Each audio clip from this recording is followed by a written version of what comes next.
April 19th, 1993. The country watched in horror as the Branch Davidian compound just outside of Waco went up in flames. 76 died, including 25 children. And for the past 30 years, many are still asking why. A new documentary is out now that comes as close as anything to setting the record straight. Do you put your trust in the Lord? I am the Lord. In a meticulously documented account, Waco American Apocalypse on Netflix relives the 51-day siege. 75 men around our building and they're shooting at us at Mount Carmel, telling their children and women in here to call it off. From the firefight and assault on the compound by ATF agents in February to the deadly finale in April. The survivors, the government soldiers, and key members of the media recount the drama of the 51 days that shocked the nation. The media, this is a big damn story. Out front on much of the reporting was Lee Hancock with the Dallas Morning News, who arrived on the scene on day one.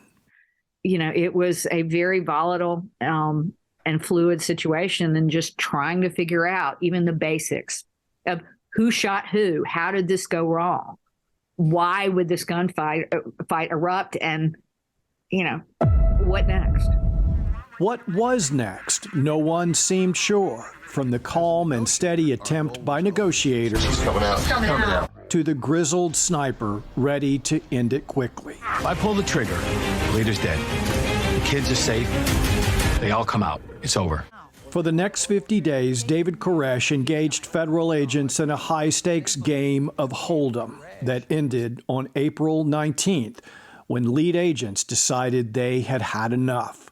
Tanks were sent in, tear gas deployed, fires broke out, and then the inferno.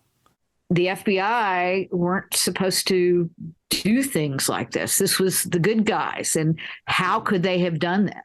You know, there were a lot of people, you know, both in the media and certainly in the American public and around the world going, how could you have let this happen?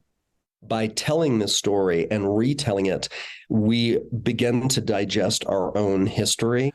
Documentary director Tiller Russell, who grew up in Dallas, says rather than to assess blame for the tragedy, he wanted to present the facts and let the audience decide who or what was to blame.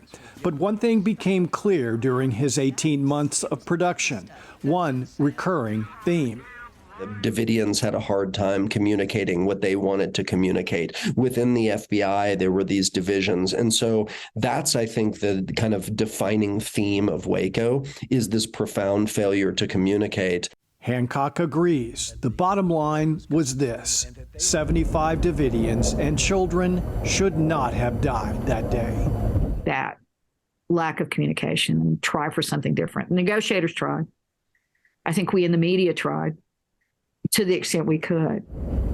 But this is an American tragedy that I think this documentary captures in a way I think we need to remember.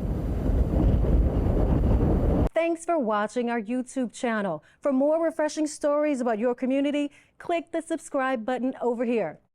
You can also download our Spectrum News app and tune in to Channel 55 on Dish and DirecTV to get live news coverage, weather updates every 10 minutes, and more. We'll see you then.